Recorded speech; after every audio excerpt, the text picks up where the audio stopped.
Law of এট্ৰেকশ্যনক আপুনি apply কৰিব নোৱাৰিব যদি আপুনি এই তিনিটা ৰুল ফ'ল' নকৰে। ল অফ এট্ৰেকশ্যন এটা খুব ধুনীয়া বিজ্ঞান বস্তুক আকৰ্ষণ কৰিবলৈ।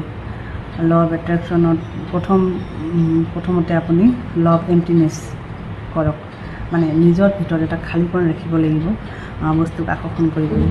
আমাৰ ভিতৰত পৰি থকা বেকাৰ ইম'শ্যন, এনেই পৰি থকা বেকাৰ মেমৰি সম্পূৰ্ণকৈ ডিলিট কৰিব লাগিব।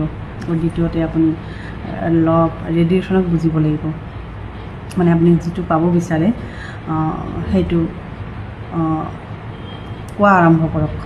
আপুনি যদি ধন পাব বিচাৰে তেতিয়াহ'লে ধনৰ বিলিভ দিয়াটো আৰম্ভ কৰক, আৰু যদি আপুনি ভালপোৱা পাব বিচাৰে তেতিয়াহ'লে ভালপোৱা দিয়া আৰম্ভ কৰক।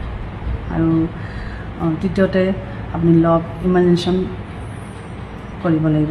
আপুনি সদায় ইমাজিন কৰক, আপুনি সদায় ইমাজিন কৰা আৰম্ভ কৰি দিয়ক যে আপুনি যি বিচাৰে ইউনিভাৰ্ছে আপোনাক সদায় দি আছে। সেইটো আপুনি এনেকুৱা কৰি চাওক আৰু মেজিক দেখক। Thank U. আজিলৈ আহিছোঁ। যদি মোৰ ভিডিঅ'বোৰ চাই কিবা অলপ হ'লেও কিবা শিকা যেন বা কিবা বুজা যেন অনুভৱ হৈছে তেতিয়াহ'লে লাইক, কমেণ্ট আৰু শ্বেয়াৰ কৰিব। তেতিয়াহ'লে আগলৈ ভিডিঅ' বনাৰ আৰু বেছিকৈ ইনস্পায়াৰ হৈ থাকিম।